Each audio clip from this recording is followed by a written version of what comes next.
What's up, movie lovers? I'm Mike, and this is Gotta Love Them Movies.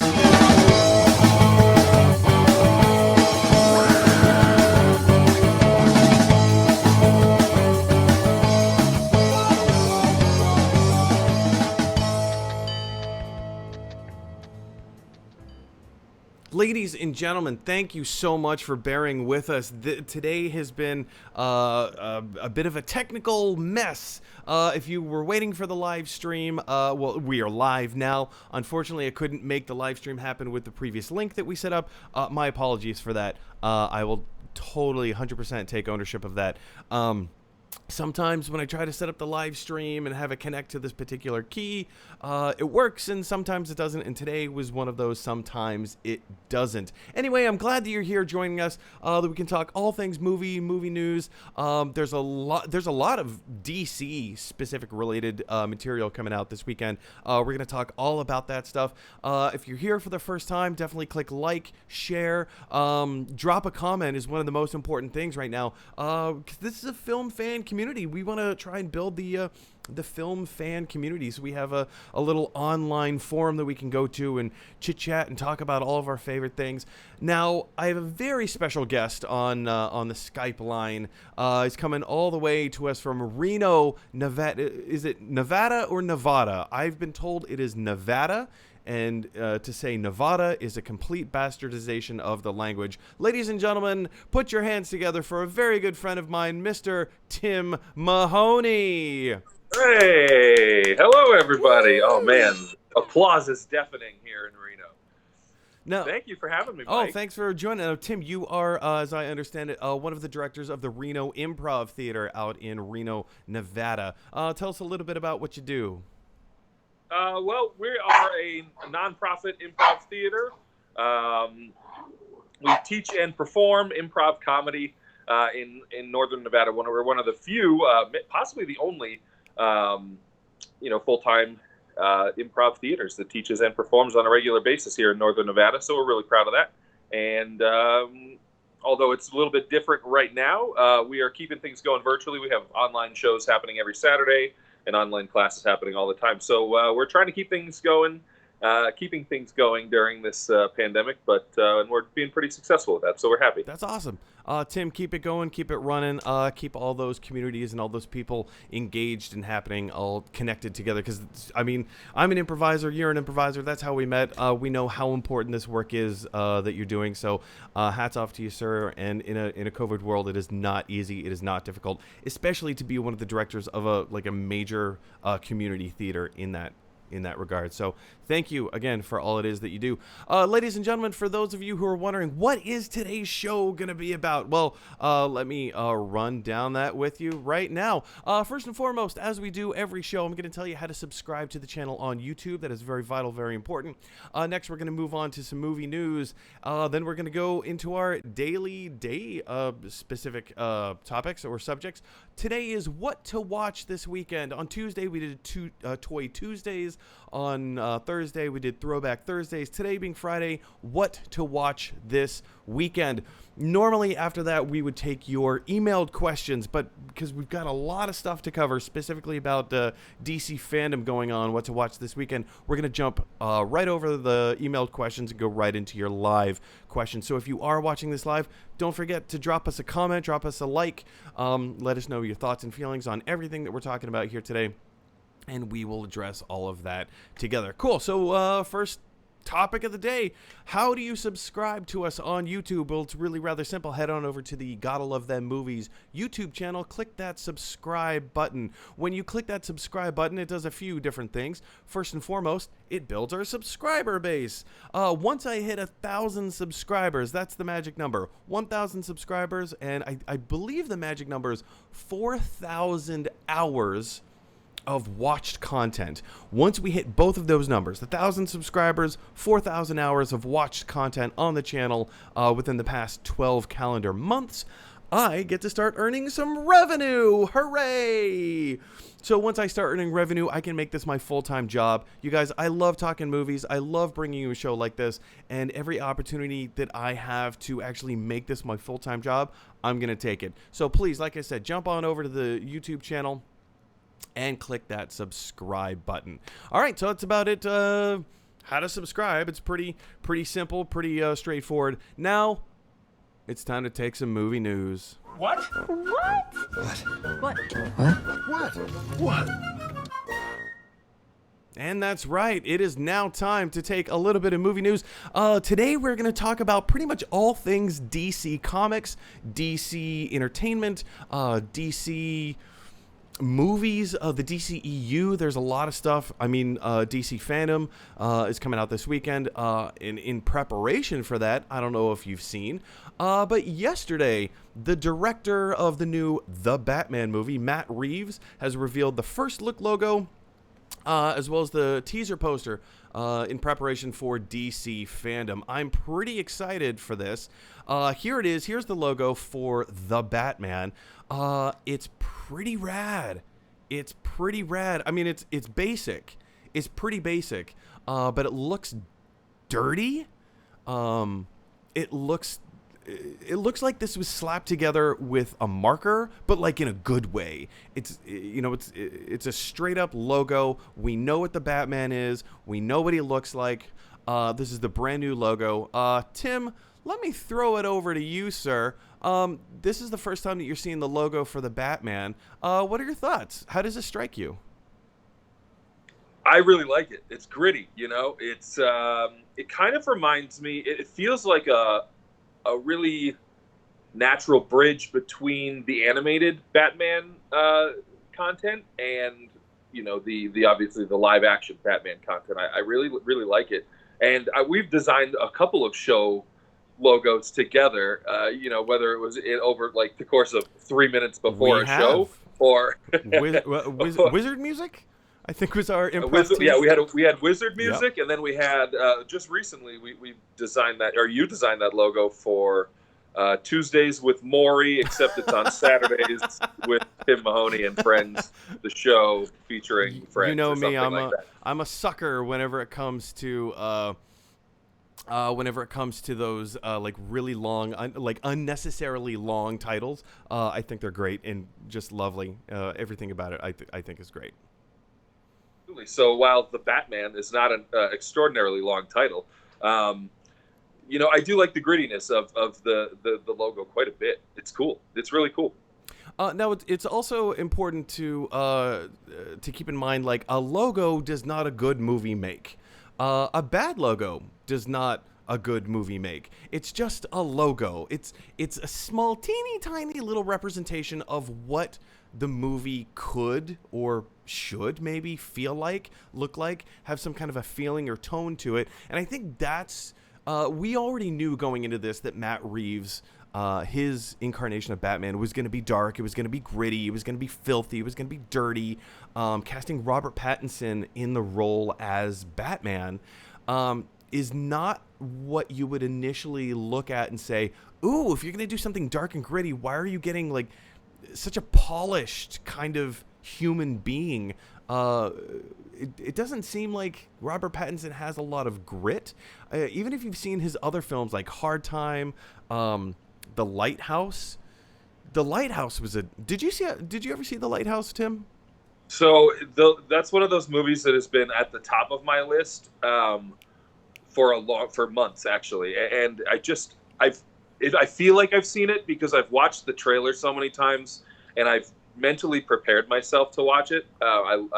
It looks wonderful, but I do like Robert Pattinson. I think he's a good actor. I think that I really am excited to see what choices he makes in this role. Yeah, he's had to eat a lot of crow over the years. When compared against his paycheck movies. That's what I refer to the Twilight movies as. They're his paycheck movies. He didn't do it because he liked it. Right? But bring it my way. Yes, please. Okay, why not? Hello, residuals. But yeah, no, he has definitely refined his acting talent and ability. There was a really cool film that he did maybe like 4 years ago. What's the name of it? He played a really small part. It was The Raising of a Child Dictator. the childhood of a dictator, something along those lines. And essentially, it was just kind of like, what if you have like a child who grows up to be like an Adolf Hitler type? What would their childhood look like and feel like? And so Robert Pattinson just played like a small kind of like bit part role, but very influential role in that film. Woo! It was a great movie with a great soundtrack. But yeah, I mean, Robert Pattinson he's kind of a polished performer at this point. So he's not somebody that I would look at and say, oh, here's someone who can play dark and gritty. Anyway, those are just my thoughts. Ladies and gentlemen, what are your thoughts? Jump down to the comment section below and leave us your thoughts as to, do you like the logo? Is it too cliche for you? I want to know all of your thoughts and opinions, and we can discuss that later once we get into the live question portion. Anyway, moving on, a little bit more movie news. This also dropped yesterday. Of course, like all of this movie news is dropping just before DC Fandom event. Ben Affleck is set to return as Batman in the upcoming Flash movie that will also feature Michael Keaton as the Dark Knight. I think this is pretty cool. This is kind of a news bomb that dropped a few years ago. I was at San Diego Comic-Con. I think it was Ben Affleck's last Comic-Con. It was in preparation for Justice League. There was all this controversy surrounding, like, Ben Affleck, is this gonna be your last movie as Batman? A lot of people are saying you're out, you're done, you're not gonna direct the next Batman movie. And I was there in person when he stood up in front of 7,000 people in Hall H. Oh, is that Gilligan? Tim, is that Gilligan? Oh, of course. Hey, pups. Anyway, so I was at this event where, Ben Affleck stood up in front of 7,000 people and said, why would anybody want to stop playing Batman? He's the coolest character. He never actually answered the question. He was just saying, oh, Batman's the greatest character of all. Like, anybody should be so lucky to play Batman. And of course, a couple months later, the announcement dropped that he's out as Batman. But, Tim, as news just dropped, he is back. Ben Affleck is back to play Bruce Wayne, Batman, in the upcoming Flash film. Do you have any specific or interesting thoughts regarding this? Or theories? I don't know that I have any theories, but what I can tell you is that I am not like a purist when it comes to anything, and I don't have any loyalty. not to care to rephrase? Yeah, I have plenty of loyalty to my family and my friends and organizations that I'm associated with. But as far as like fandom goes, I don't know. I don't really get too caught up in I don't want to say the nonsense, but I'm excited for the opportunity to see two different Batmans in a short amount of time. I'm excited for Michael Keaton to be back on screen in a Batman adjacent role, which is just awesome for me. I love Michael Keaton. I think it's cool. I like the fact that, as you mentioned, with all the drama surrounding it, I don't know. There's something exciting for me about getting to see two different, very, very different actors' portrayals of the same character. As you mentioned earlier, we are both improvisers. We like to play characters on stage. I like to see what different people do when, given a similar inspiration and get to see what their vision looks like. I think it's fun. And, I can understand where people are like, oh, it's not traditional, or it doesn't stick to the canon or whatever. And for me, I'm like, did you have fun? Because and like, as much as I hate to say it, that's kind of my main goal with going to the movies. I like to just sit down and have fun, enjoy it for a little while, and I don't get too wrapped up in the history of it all. Yeah, so I think that's one of my big things about going to the movies as well, is like I use the movies as an escape. I love to just like get out of the world and immerse myself in a different world. And same thing when I'm on stage improvising. I love to just play like different characters and just be in a completely different world. And specifically with this property, I have a few different theories in terms of it specifically being a Flash film. I think all the writing's on the wall. All points are pointing towards the Flashpoint paradox. If you're familiar with the story in the comics, Barry Allen, the Man of Lightning, he can run so fast, he can actually go through time barriers. Not just go through time barriers, he can go from, like, universe to universe or dimension to dimension, however you want to define that. In DC Comics, they call it the multiverse. So he can go from this universe to that universe and all through the multiverse. And I think, if we're going to have Ben Affleck as Batman, if we're going to have Michael Keaton as Batman, I think the writing is on the wall at this point. There may be more people coming back to play Batman. I don't know if Val Kilmer is going to be back to play Batman. That would be cool. I don't know if George Clooney is going to be back to cameo as Batman. I don't know if Christian Bale is going to come back to cameo as Batman. But we may also get various incarnations of Superman. We may get various incarnations of Wonder Woman. What if Linda Carter, the original Wonder Woman, what if she came back to reprise her role in a cameo bit part as Wonder Woman? Like, what if you're sitting in the movie theater and they don't announce this? If you don't know that it's coming, Linda Carter pops up as Wonder Woman. Tim, what is going to be your response? I'm all for all of the cameos. I'm all for all of it. I don't know. As I've gotten like a little bit older in my life, I just like take so much joy in, I don't want to call them cliches, but maybe I'm like just like norming myself down. I'm losing my nerddom a little bit. I'm like softening all my edges, but there's something about like a cameo and nostalgia that just it hits me right like where I want it to. Not that these movies are hopefully even relatable, but I did watch Sharknado 2 and 4 recently. You skipped 3 altogether. It was just too terrible. You couldn't suffer through it. For 3. I didn't have time for 3, and number 4 takes place in my current home state of Nevada, so I just went right to it.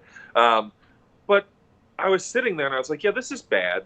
I'm aware of that, but like, who's coming next? And for me, like we said, like, I enjoy different types of movies for different reasons, and I think when it comes to, and this might be not a shock to any of your viewers, but I'm not like a comic book person.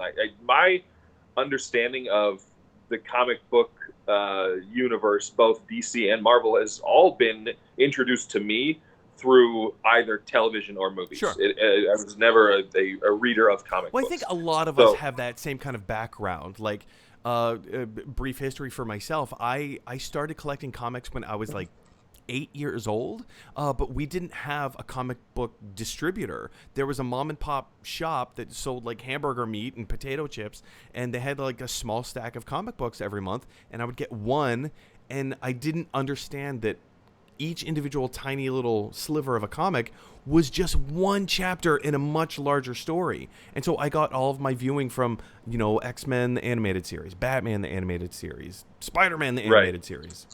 Much like many of us did. And I think as a result, I don't know. As a result, I think I just, I don't have like the history of it all in my brain and in my heart. Kind of get to be the casual viewer. Yeah, I am a casual viewer for sure. Definitely for sure in the DC universe. I think Marvel, the whole Marvel universe really took me, and I did some research. Like as the movies were coming out, I wanted to know the theories and the things. I wanted to be in on the chatter. So I did some research there. But as far as DC goes, like, and that's another thing. I've never understood the vitriol. For me, I'm like, they were fun. I enjoyed the movies. They were fun. Like, and as much as that's not a critique of anything, it's still how I feel, And I think that just goes to the subjectivity of film. Like, we all get to, like, there is that fan base that loves the movie Batman and Robin. It's a garbage film. I think we can all agree it's a terrible movie, but there's some people that love that movie for how bad it is. And then there's some people that just straight up hate it. I'm sure Catwoman, the worst comic book film of all time, has its fans. I'm sure somebody out there loves that movie. I don't know who you are. I don't know why you would love it, but I'm sure like people are out there, and there's nothing wrong with that. that's the beauty of the subjectivity of film, is that we all get to have our own opinions. We all get to love what we love. But I think there is that objective line that we can look at and stretch across and say, like, this side of the line is good, this side of the line is bad. And you can love anything. It doesn't matter what it is that you love. We can all just kind of agree that everybody has different feelings and opinions. Right? Anyway, guys, how do you feel about Catwoman the movie? The worst comic book movie ever made. Jump down to the comment section, let us know your thoughts, as well as Ben Affleck reprising his role as Batman in the new Flash movie. I think it's going to be Flashpoint Paradox. What movie do you think it is going to be? Jump down and let us know in the comment section below. All right, moving on. Next bit of news. We have two more pieces of news to jump into. This is not a positive piece of news, Tim, I'm afraid to say. This comes to us from The Hollywood Reporter, and they are reporting, not just The Hollywood Reporter, this has kind of been around for a few months now. Ray Fisher is making a lot of, can I say injustice? Being that he was in the movie Justice League.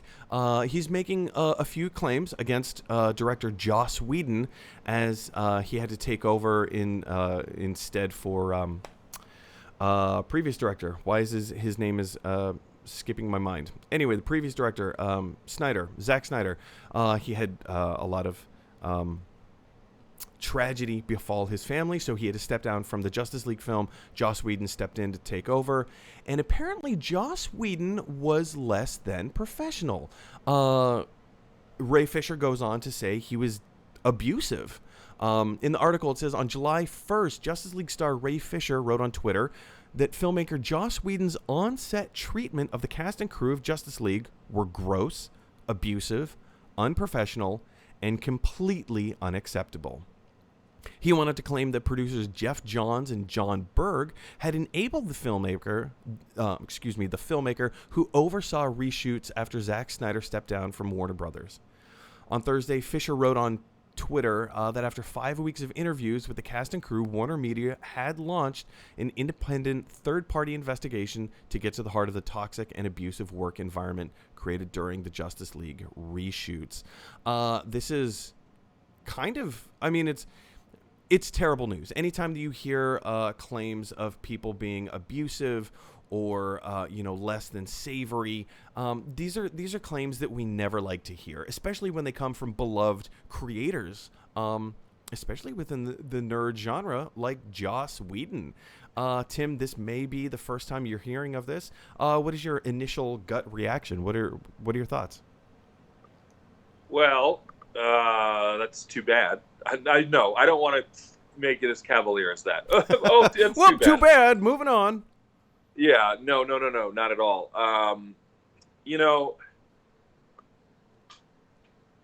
He has some problematic moments in his past, I guess, as well. But I don't know, man. I don't know. I really don't. It's hard to hear that, because it's a thing that obviously in the past 10 years, really, it's all the news coming out about different sorts of abuses taking place within the entertainment industry, this film industry especially. And it's not that I'm desensitized to it at all. It's kind of the opposite. It's almost like we expect people to hear things now about people that we enjoy the work of or whatever. And I think that for a little while there, Joss Whedon kind of had created a little bit of a reputation as, or attempted to, I guess, create a reputation as a feminist and somewhat of a, I guess, responsible artist in an industry that's filled with, misogyny and all sorts of issues. But yeah, like something like this, it's a difficult pill to swallow, because on one side, like, we look at his past history, with Firefly and Buffy and Dollhouse and Avengers and Avengers 2 and all the other wonderful things that he's had his creative fingertips in. And as you say, he's been a huge champion for women in film and television for such a long time, and he has kind of been that moral bridge that we can kind of look to and say, like, this is a good example of someone in the arts being responsible and taking responsibility for doing the right thing. And when something like this comes out, it is a hard pill to swallow, because it's one of your champions being knocked off the pedestal a little bit, maybe a lot of bit. And I think it's great, because as the main point of the article is that Warner Media is investigating these claims from Ray Fisher, and they're not just coming from Ray Fisher; they're coming from multiple sources. So they're looking into that. They're looking into, like, what type of abuse. How severe was it? All those types of things. And I think this is something that, for a long time has gone overlooked. I constantly use the example of Alfred Hitchcock. Alfred Hitchcock is a fantastic filmmaker. There's no doubt about that. But boy, oh boy, was he a kind of a horrible rapscallion. And to put it in those terms makes it sound a little trivial. I don't mean it to sound that way, but he was kind of a not great human being, especially when it comes in terms of abuse and psychological abuse on his actors. So anytime something like this hits us, I think we're all gonna have that, like, gut punch to the bread box and say, like, this is something that needs to be taken care of. This is something that needs to be solved. We need a second look. We need a third look. We need multiple pair of eyes on these situations. And what are some safety catches that we can put in place? What are some new policies that we can put in place to make sure that stuff like this doesn't happen anymore? It's become too prevalent in the world over the years. Sure. I mean, the really unfortunate thing is this type of thing happens at every level of power within the arts hierarchy. I mean, we're talking about the biggest stage, obviously, but if you go anyway, go through all the different levels of TV, film, live theater, comedy, et cetera, people in positions of power or perceived power, and a director is definitely one of those things. Abuse is a form for them, I think, of getting what they want, obviously, and if it's really you told me not to swear, and I did pretty good right there. This is even something that we've had to deal with in our own communities, in our own respective communities. I'm an improviser in New York. Tim, you're an improviser formerly in Rhode Island, now in Nevada, and these types of issues have gone unchecked for decades. Decades and decades, because improv hasn't, as we know, it hasn't been around all that long.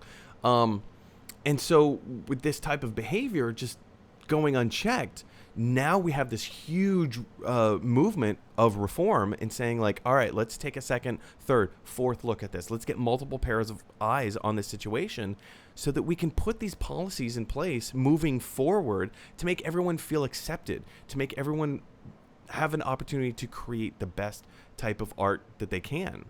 Anyways, guys, we can belabor this point to death. Hello, dead horse. Do you need another beating? Which probably is not the best idiom to use in this example. But hey, I just did. So anyway, go drop down to the comment section below. Leave us your thoughts and comments. There's a lot of crazy things going on in the world, so please most definitely give us your thoughts and opinions. Lastly, in our movie news, just breaking, we have one last article to discuss, and that is this. If I can find the web browser, there we go. Tenet. The movie Tenet has come out in various theaters around the world. It has not come out in the United States yet. We're still waiting for its domestic release. However, Tenet has released in various markets around the world. And reviews are starting to come in, and they're mixed. let's go to the article here. This is coming to us from Deadline. This article was written by Tom Grader. Tom is reporting on various articles from the Telegraph newspaper. Telegraph being one of the largest newspaper articles or papers in the UK. Some people are saying, let's see, this one review is saying, quote, the perfect film to get us back into cinema, calling it a time-bending action spectacular. That review comes from Robbie Collin. But compare and contrast that to The Guardian's Catherine Showard. She says, she calls it a palindromic dud. Woof. Palindromic dud. Tenet is not a movie it's worth the nervous braving a trip to the big screen to see, no matter how safe it is. So these are two wildly different reviews that we see coming from out of the UK. I don't know, a little bit of a mixed bag. Tim, what do you think? Well, so once again, I'm willing to give anything a shot, right? And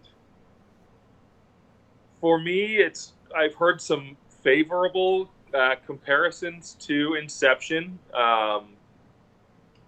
It's mostly in and I've heard good reviews or good words, I guess, about the performances of the cast. But I don't know. The whole time bending, and this is a spy film, and so I'm interested to see what Christopher Nolan does with it. I don't know, Mike. I don't know. These are the kind of movies that are so hit and miss for me, and polarizing, I think, in that same sense. Yeah. I mean, there's a lot going on here. I enjoy a good time travel movie as much as anyone else, as long as it's not a little too crazy or out there. Back to the Future, best time travel movie of all time. No other way to say it.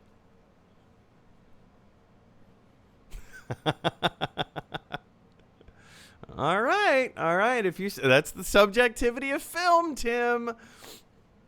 We all get to have our opinions. But yeah, I mean, Tenet is one of those films that I was really looking forward to. It's hard because I love Inception. You mentioned Inception. I think Inception might go down as my favorite Christopher Nolan film of all time. Of course, he's not finished making films. He's still an active filmmaker. I love his stuff. I love his imagination. Both he and his brother, they come up with fantastic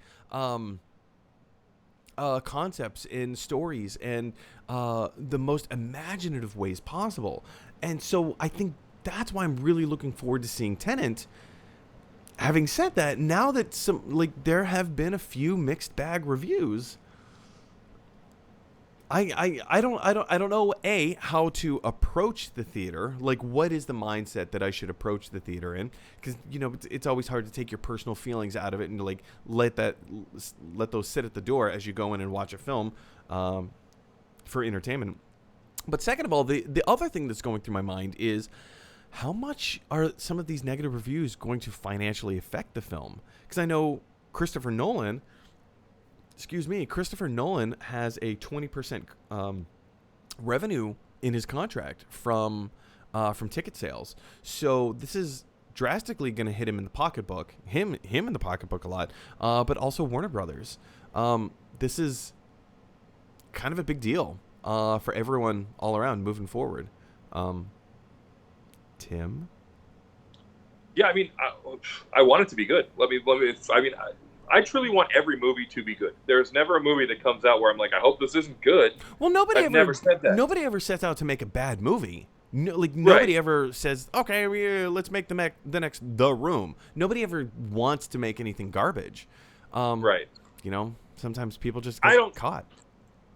And this kind of reminds me of, and I'm maybe more excited to see it now. I will tell you, I'm not going to the theaters in Reno anytime soon. But I really enjoyed Person of Interest, the TV show, which had some, I believe, if my memory serves me correctly, was done by the Nolan brothers in a sense. I know that they had their fingers involved or their hands involved in that one. Maybe, are you looking it up? I am looking it up as we go. Yes. Yeah, if you can confirm that. I believe that, and this is pretty bad, but I did write a paper on that television show for a college program management, our television programming course, watching the trends related to that show. And while I stall and wait for that confirmation before I say why I think I'll enjoy this one because of that TV show. It was his brother, Jonathan Nolan. It was his brother, yes. But I do know that Christopher Nolan had directed some episodes and obviously probably had some creative insight. I know that if my brother and I were both in the same industry, we would share ideas and opinions on things. So, but either way, I think that was a really interesting show in how they approached kind of a spy world or similar sort of world of espionage and things like that. So, I mean, it gives me some hope, and I love spy films. I really, really, really love spy films and things like that. So I'm an optimist, and I will be seeing it when I can see it safely in my home.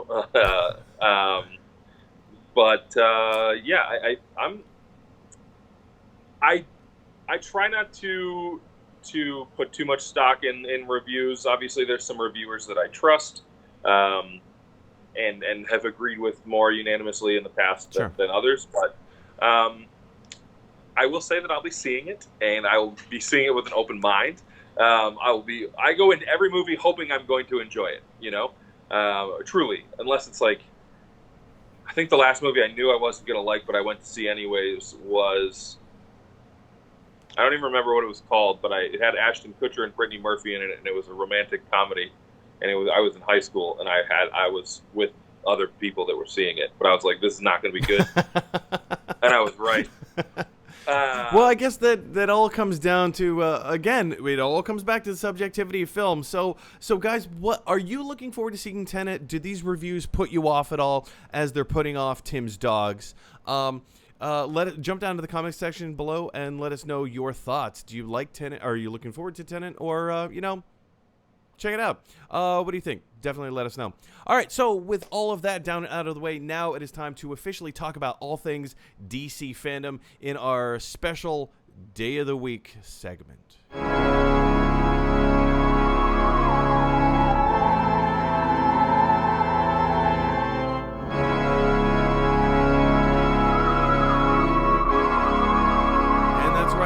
This is what to watch this weekend.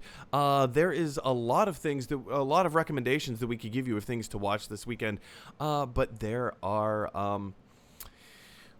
there's quite a few things coming up on the DC fandom page. So let me bring this up real quick for you guys so you can get a taste of this.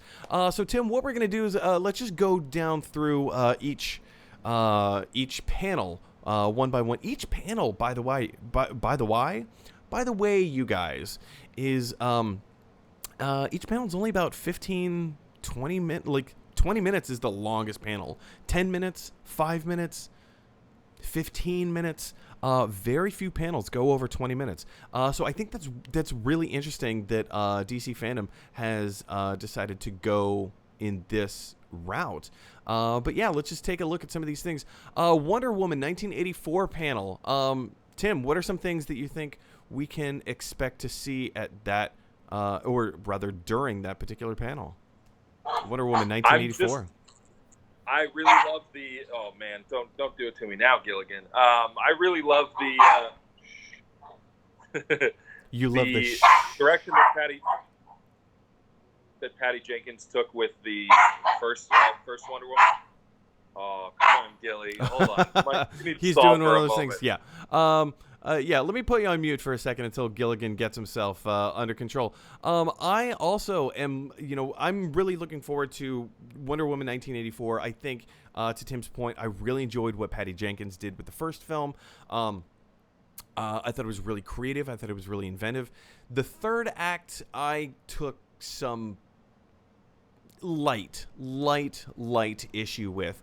That being said, I think that sorry, I lost my train of thought. I think Wonder Woman 1984 is going to be even bigger, better. I'm really looking forward to it. And one of the things that I think we can expect specifically from tomorrow's DC Fandom event is that they're going to drop a new trailer. Either they're going to drop a new trailer, or they're going to give us just a little kind of like sneak peek, a look behind the curtain, a little bit more than we had before in terms of information. Or maybe they're going to drop some interesting news. Maybe Ben Affleck is going to show up in that movie.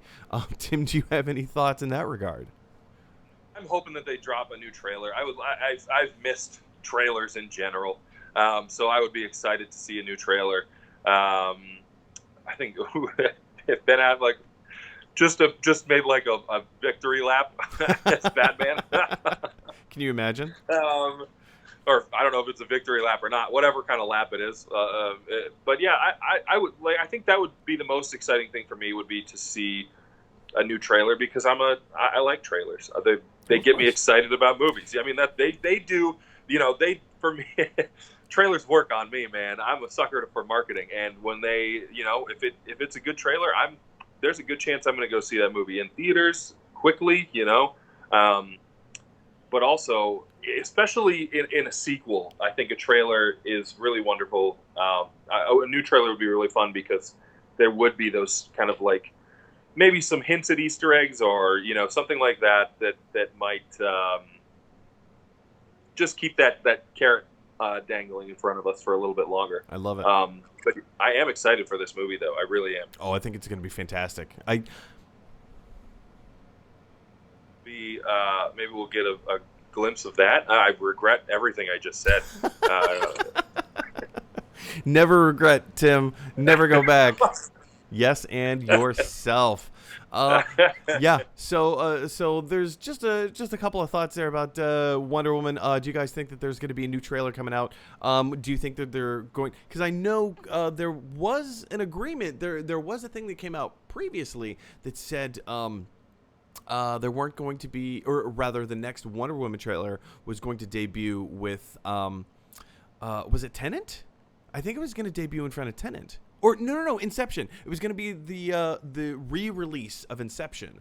They were going to release a trailer for Wonder Woman 84, and I can't remember what the other thing was. So, but I mean, maybe now that Tenet has been released in the UK, and new Wonder Woman trailers are out, maybe they are going to give us a brand new trailer at DC Fandom tomorrow morning. Jump down to the comment section below. Let us know what you think they're going to do during the DC Fandom event. All right, moving on. Let's go down to, let's see, the next panel is the official DC Fandom store. Yeah, I don't need to talk about that. Postmates offer. Great. Good for DC getting involved with Postmates. Warner Brothers Games Montreal announcement. Interesting. Tim, are you much of a gamer?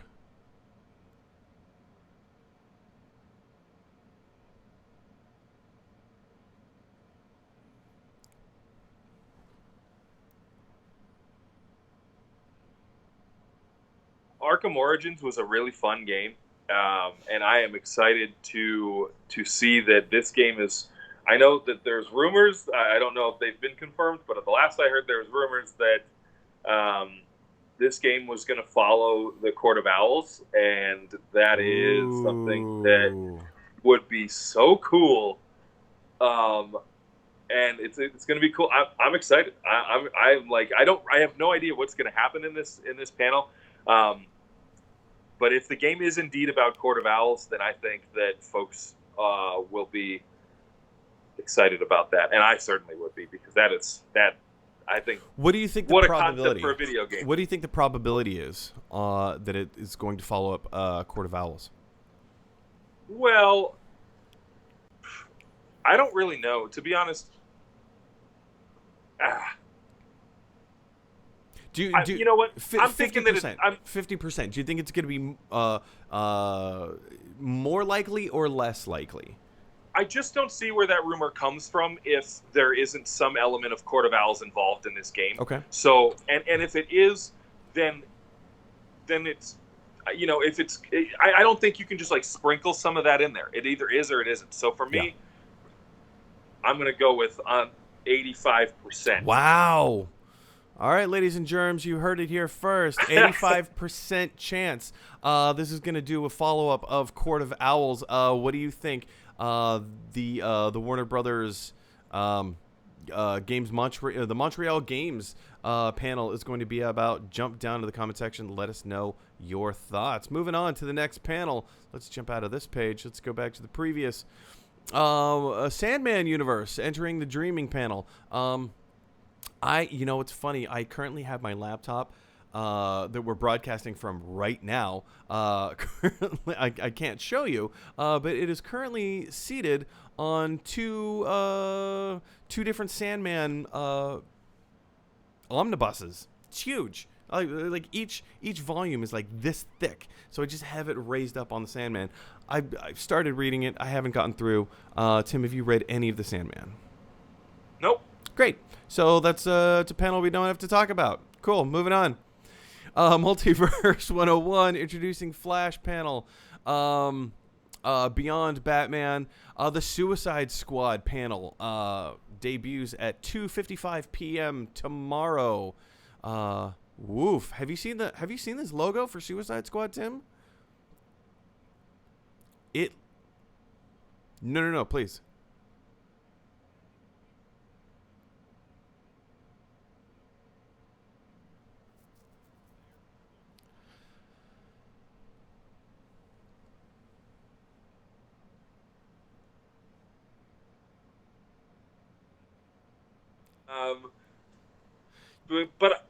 But then the second time I watched it, I was like, okay, I can see what people like. I can see where people's issues were with this movie. And then but after I finished that thought, my next thought was, but I enjoyed it. It was fun. I remember when that movie. Oh, go ahead.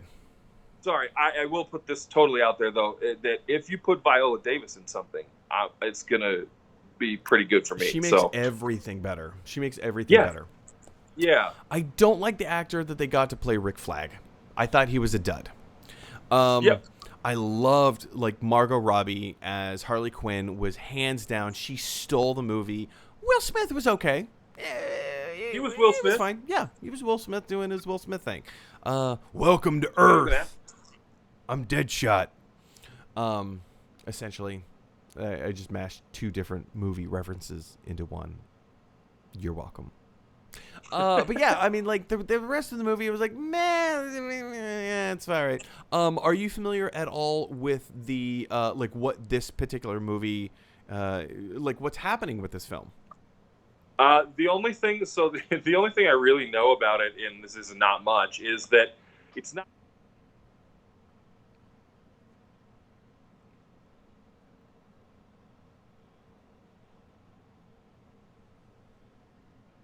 Yeah.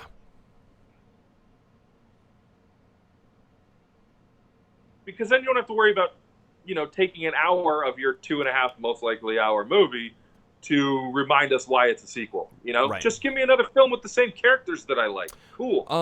From my understanding, first of all, James Gunn from Guardians of the Galaxy fame, when he got fired from Disney, but before he got rehired with Disney, right after his initial firing, everybody knew that his firing was bogus. Disney should have known about his horrendous tweets, and again, I'm not excusing his tweets. They were pretty bad. They were pretty filthy. They were garbage. They're disgusting. But as an artist, he learned. And I think that's one of the things that we don't do all that often in the world is allow someone the opportunity to change. We sit here and we say, you need to change, but then we don't give people an opportunity to change. Be more like me. And they don't do that. Or rather, when they do that, we don't accept it. But with James Gunn's case, we did accept it for the most part. Pretty much everybody was on board with this. And DC, jumped on, hey, James Gunn is unemployed right now. Let's get him involved. They offered him the Superman sequel film. He turned it down. They offered him Justice League. He turned it down. But he wanted Suicide Squad, which at first knee-jerk reaction is like, really? But yeah, exactly. Like you said, it tracks. That logic tracks.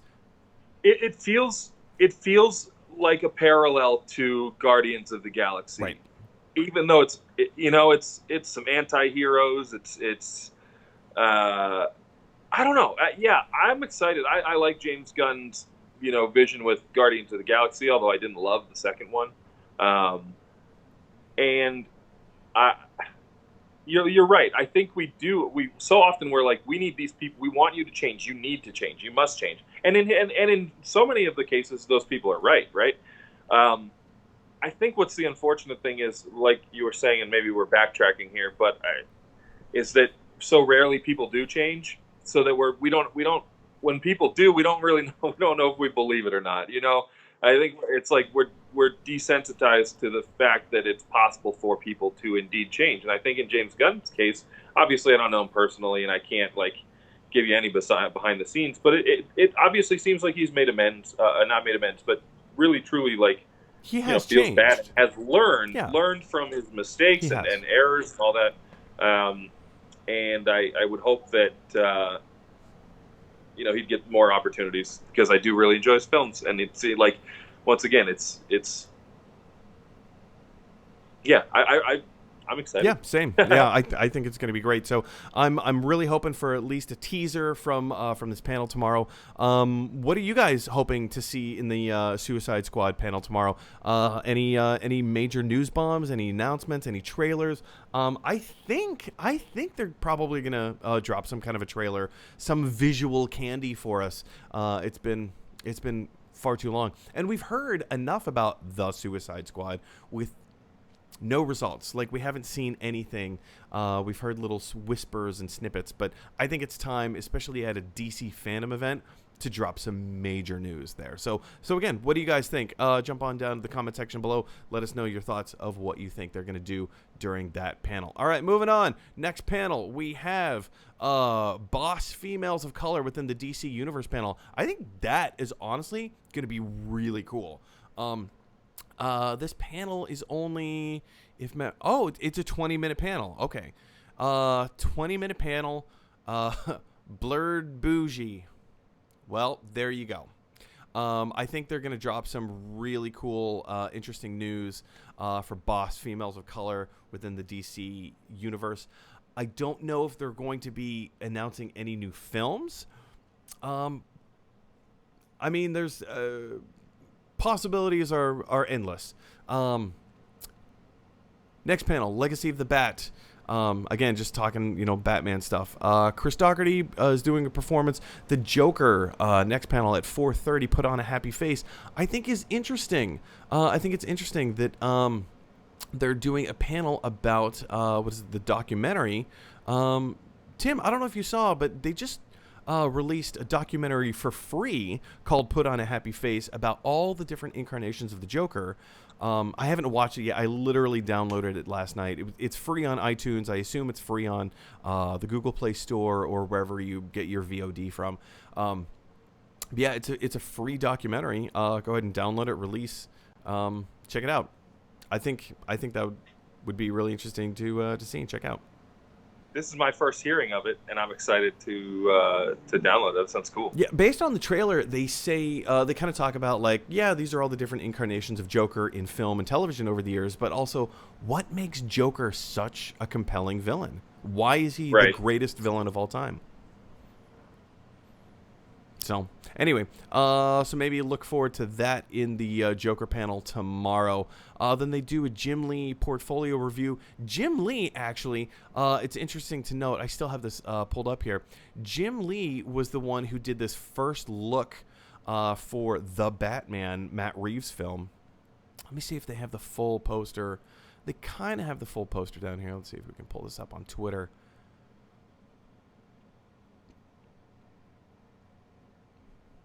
Oh, Tim, you might want to turn that volume down because I can hear myself from 3 minutes ago.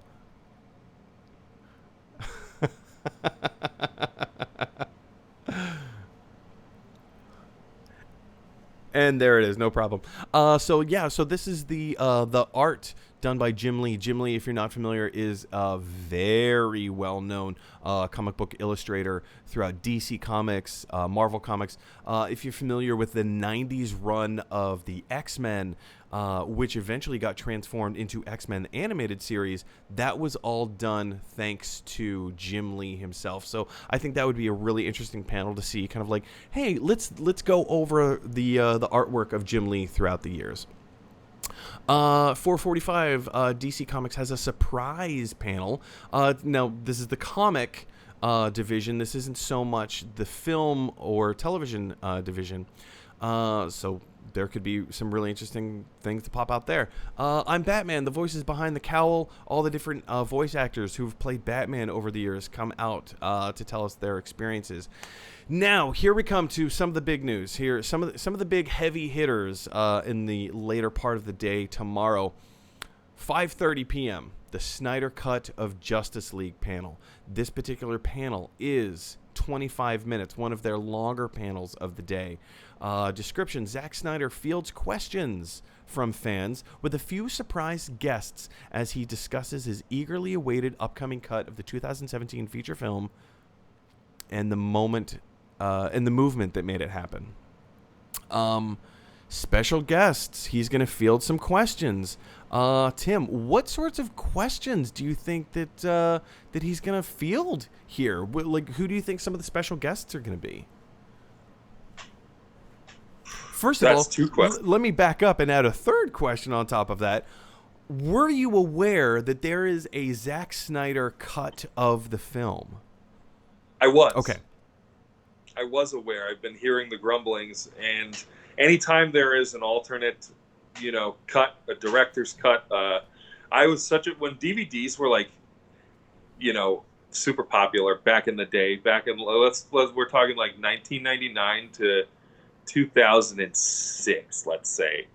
When you could buy, like, everything had a special edition with like a director's cut, and oh man, I remember I bought the first Spider-Man movie. I got this like special edition Spider-Man DVD, and it was just the movie with a whole bunch of extra Spider-Man crap. But there was a special edition, and then extra scenes, et cetera, et cetera, et cetera. Always interesting to see another version of thing, another artistic vision. I think as an artist, it's especially interesting for me to see in film, to see what, because it's similar shots, right? But it's just a different edit, and it's going to be. Well, it's yes, there are similar shots. It is going to be a different edit. However, it's not going to be a movie. This is going to be a limited series on HBO Max. So they're doing, I believe it's 4 episodes, each episode being an hour long. He's taking the entire Justice League movie story that he had created. He basically filmed everything that he wanted to film. And then when Joss Whedon came in, Joss Whedon left like 50%, 75% of it on the cutting room floor. And then he did all these reshoots. They spent all this money to do all these reshoots to complete Joss Whedon's vision. So there is going to be a lot of new material that we haven't seen before. And wonderful. One of the things I'm looking forward to is seeing Superman, or not seeing Superman, first of all. Because who knows if he's even going to be in this version. But if we do see Superman, I hope and pray that we do not get a CGI'd mustache removal, because that looks terrible. That is literally the first shot of the film. The first scene, the first image of a live-action human being on screen in the Justice League movie is Superman with a CGI'd takeout. A CGI takeout of a mustache. So anyway. And that didn't bother you at all? No. Can you tell? I'm not bothered. How about you? No. Years later. No, but I think this is going to be a really cool incarnation. I mean, Batman vs. Superman was not a great film. But I think it has endured better than we thought it was going to. Knee-jerk reaction, it was, everybody hated it. But Yep. then the more time that we've had for it to sit with us, it's gotten a little better over time. I don't think people hate it with as much vitriol as they once did. Yeah, I feel the same way about it. When I first saw it, I didn't like it at all, and I've seen it a couple more times since because I am a glutton for punishment, apparently. But I do try to see everything twice, for that reason, because I think the first time we see something, whether we like it or not, we're so influenced by outside opinions and what we've heard and our preconceived notions going into a thing. Yeah. Whether it be movie, TV, whatever sort of medium that you're viewing something on. So when I go around and watch it that second time, I always like to. It's usually in a different environment too. It's at home. It's not in the theater with feeling that sort of vibe from the crowd. Or sometimes even if you do see it the second time in the theater, it's a different crowd, so you get a very different perspective on it. Which I love. Which is one of the reasons I love going to the movies. And seeing. Not that the movie is live entertainment, because it's not, but it is in the same sense that you're watching it live with an audience, with a collective group. So much that is similar to the experience of being in an audience with folks, obviously. And we are changed by the people around us in a theater. And so for the second time through, it grew on me a little bit, and I believe I've seen it 3 times since. Okay. And in my mind, it's not something that I think about, but when I do think about it, I have images of you walking down the street going, "Batman versus Superman." You're at the checkout counter at grocery stores.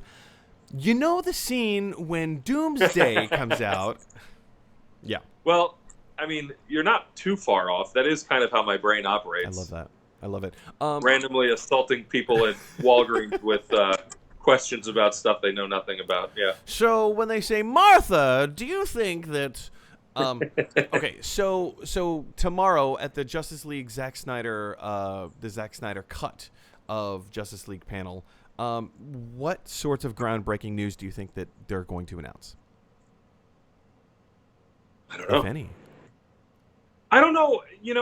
Will there be groundbreaking? I mean, I guess potential future projects with Snyder and DC could come up, but maybe they already have. How much do you think, because DC has already been in Warner Brothers as well, they've been very vocal saying that Henry Cavill is done as Superman. He will never put the cape back on again.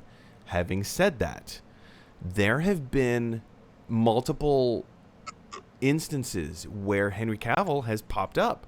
A couple of weeks ago, he did a live Q&A on, I think it was Reddit, with Zack Snyder, where they both answered questions. I mean, actors don't normally come out of the woodwork to promote a film that they did 4 years ago, or I guess 3 years ago, however long ago it was.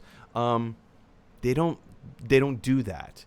Not only that, but there's conspiracy theories on the internet saying that 2 years ago, Henry Cavill, he looked pretty good, like he's a built guy, whatever. Now, if you look at his Instagram now, he is ripped. He has been training for something. Is it training for Witcher Season 2? Maybe. But is it possible that he's training to get in shape to play the Man of Steel buns? I hope not. He's boring.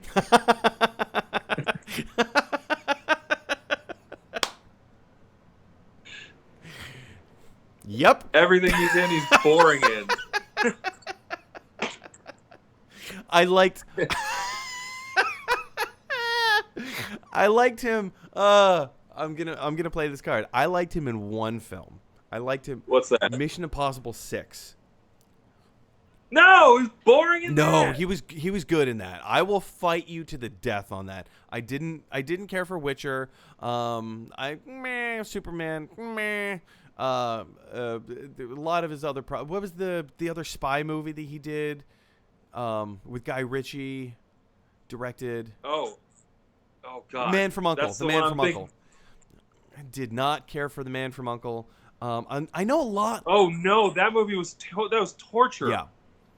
He was so bored. That was the most boring performance. He is one of the most boring actors, and I'm sure he's a lovely human being. Maybe, I don't know. Probably not. Who knows?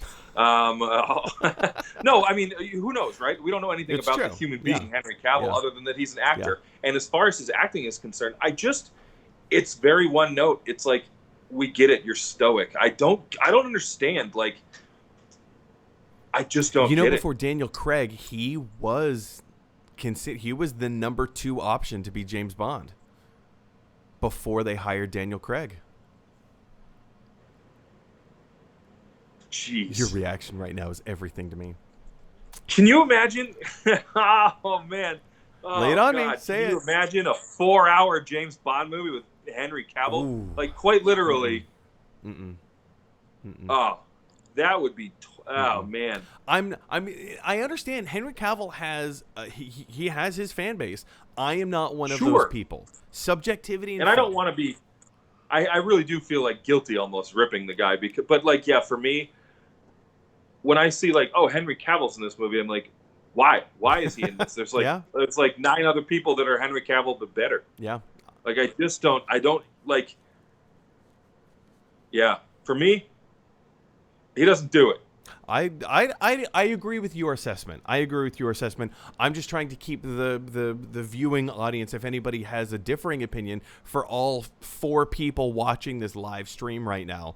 If anyone has a differing opinion, jump down to the comment section below. Let us know your thoughts. Guys, we are over. What are we at now? 1 hour 6 minutes. So let's try and do our best to try and wrap this up a little bit. We're gonna breeze through some of this stuff. All right. DC Fandom, the Flash panel, the TV panel should be cool. They're probably going to announce the last season. This is probably going to be Grant Gustin's last season playing Flash, is what I would imagine. The Black Adam panel, I think, will be really cool. The Rock, Dwayne "The Rock" Johnson, will be making an appearance as Black Adam in this panel. Are they going to announce who the anti-villain is? What do you call those movies? Venom.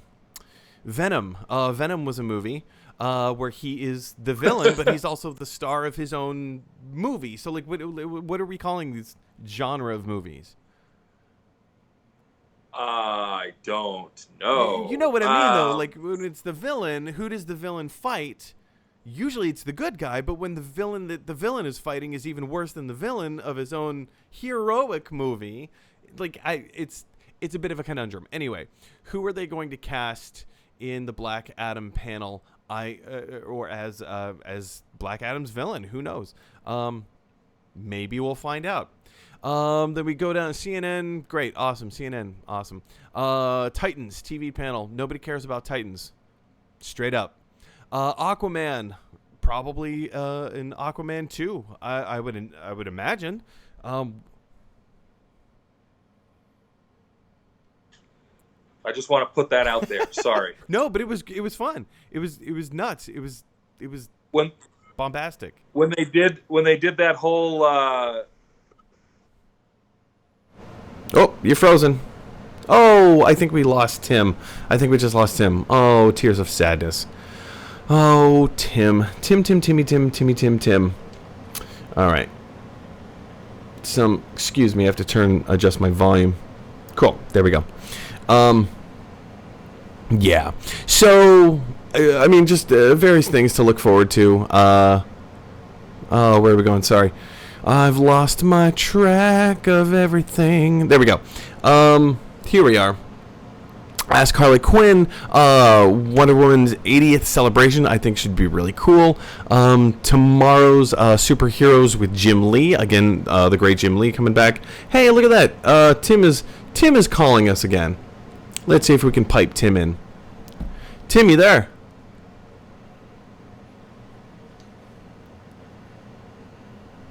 I'm sorry, say it again? Oh, there he is. Okay, great. We got Tim back. Let's make sure that Tim here is actually in our live stream. Tim, are you still there? He is. Woof. I'm here. NDI sewer still working? Still working. Great. Excellent. Fantastic. Yeah, so we're just continuing to go through all the different oh man, I'm losing my, what's happening? There we go. Sorry, the volume on my end is getting a little screwy. Yeah, so let's just keep going through the panel here. Shazam, probably gonna announce a second Shazam movie. We already know that it's coming. Big question is, Black Adam going to make an appearance in the second Shazam film? Then right after at 7:50 tomorrow night, Wonder Woman 1984, the cast play Werewolf 1984. Let's check this out. What is this about? If you you can see this poster. This is a crazy poster. It looks great. Join the cast of Wonder Woman 1984 and Rooster Teeth's Fiona Nova as they play Werewolf 1984, a fun adaptation of a game they played while on set filming the picture. And then the question is, can you figure out who the villains are? If you are the kind of person that enjoys watching some of those YouTube channels of other people playing games, like role-playing games and stuff, this will most definitely be up your alley. Tim? Yeah, I think so too. That sounds super fun. I have my standards for entertainment have I shouldn't say standards, but my palette for entertainment has changed a lot over the last 6 months. Yeah. I have found a lot of pleasure in watching groups of people play games that I enjoy playing as well, both from a strategy standpoint and just from a game theory standpoint, and entertainment alone. It's fun to watch people do a thing just to have fun. I think, maybe it's because I'm an improviser, and that's part of the fun of improv, is getting to see other people enjoying what they do in a live setting. And this feels similar to me. Especially as improvisers, anytime you get into a role-playing game like D&D or something like that is what we do on stage. Essentially, in D&D you have one assigned character and you keep playing in this fantasy world over and over and over again from week to week to week, and the story just keeps going. Whereas on stage as an improviser, it's like episode of the week, and then it just keeps changing, right? So that's... If that's something that you are into, if that's something you enjoy watching, like the rest of us, jump down to the comment section. Let us be know. I think let us be know. We all need to be know. You guys, we are just going to skip through the last few of these. Because the panel's pretty much wrapping up for the day. They're doing the Batman panel at 8:30. So of course, Suicide Squad, Kill the Justice League. Correct me if I'm wrong. Is this one of the video games? Yes. Yes, Kill the Justice League. Yep. One of the video games. Brand new game coming out. So check that out. The Batman panel, I think, is they have to release some kind of a teaser trailer. Or something. That's their last panel of the day. All of these panels, everything that we've already talked about, will be playing on repeat all through Sunday. So if you missed a panel, if you want to go back and rewatch it, it's going to be airing again on Sunday. So you can go back and watch all that stuff. But in terms of the Batman, we've pretty much belabored. Yep. We've belabored this point to death, or beleaguered. Justice Leaguered. We've be-Justice Leaguered. Oh dear, oh dear. Anyway, you guys, we're gonna wrap up this particular section, so we can move on and take your live questions. I know how much you love sitting here, listening to me meander on about all kinds of things, but we're already at an hour 14. We still have your live questions to go into, so let's go ahead and jump into those live questions. Alive! It's alive! It's alive!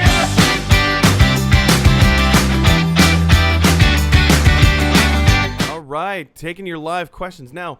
I should have pulled this up earlier, as I'm always great at getting myself together with certain things and everything. So, live questions.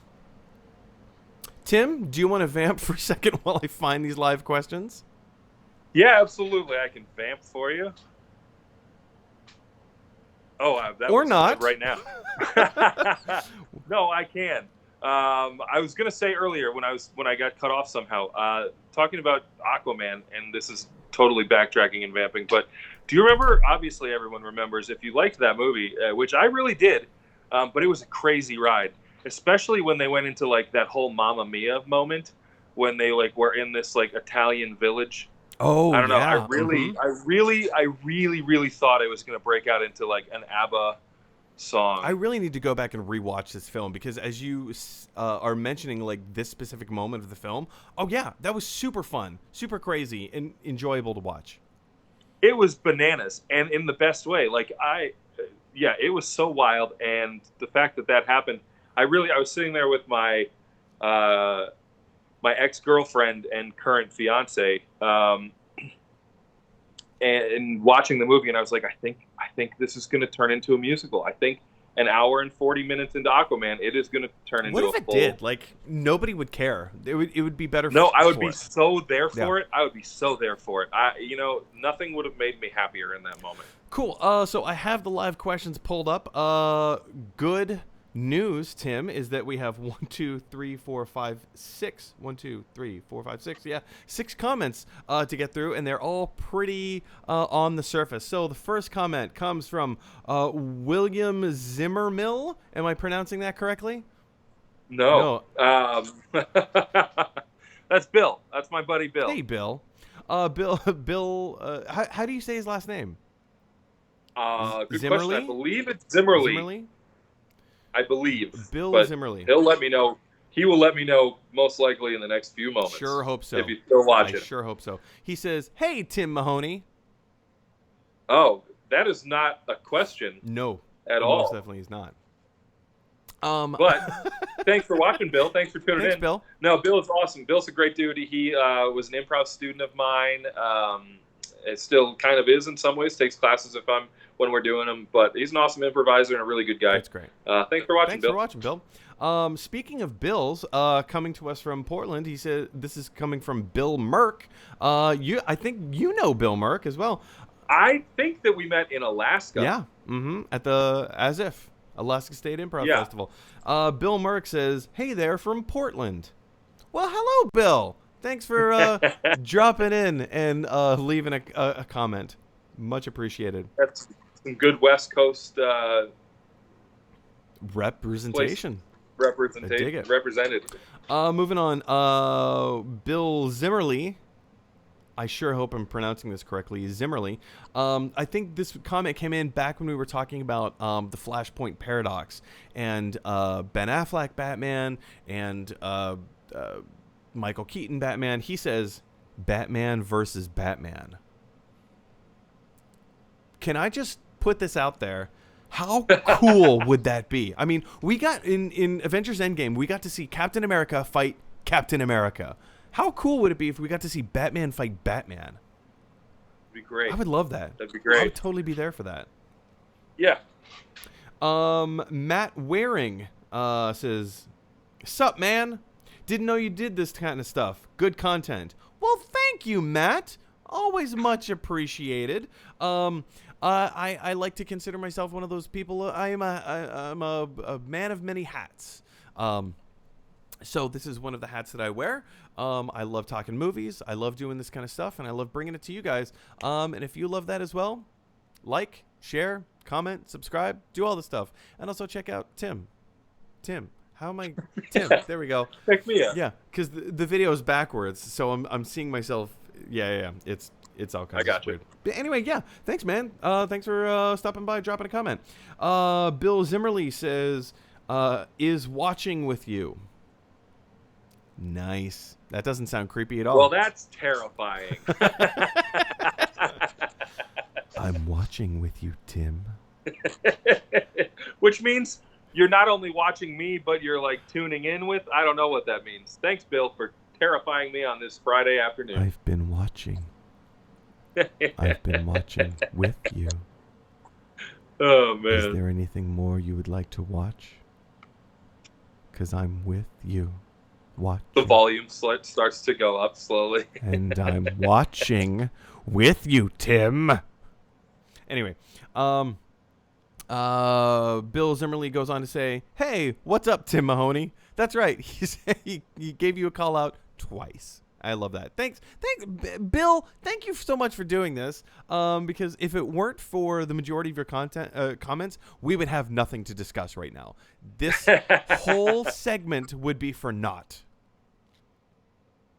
Bill's last comment, and also just so happens to be the last comment of the day, says, came back after an internet reset. Didn't know I was so lame. Thanks for letting me know. I accept and appreciate it. Lame you are not, sir. Lame you are Absolutely not. Absolutely not. If for no other reason, you gave us an opportunity to picture Batman versus Batman.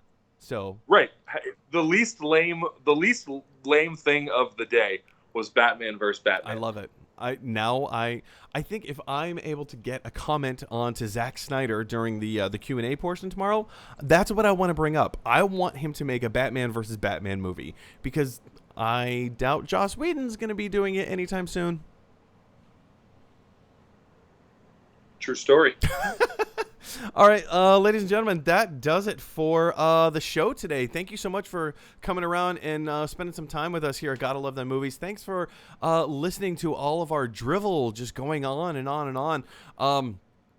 Talking about all the things that we love to talk about: movies, movie news, fan theories, DC Comics, specifically in this particular episode.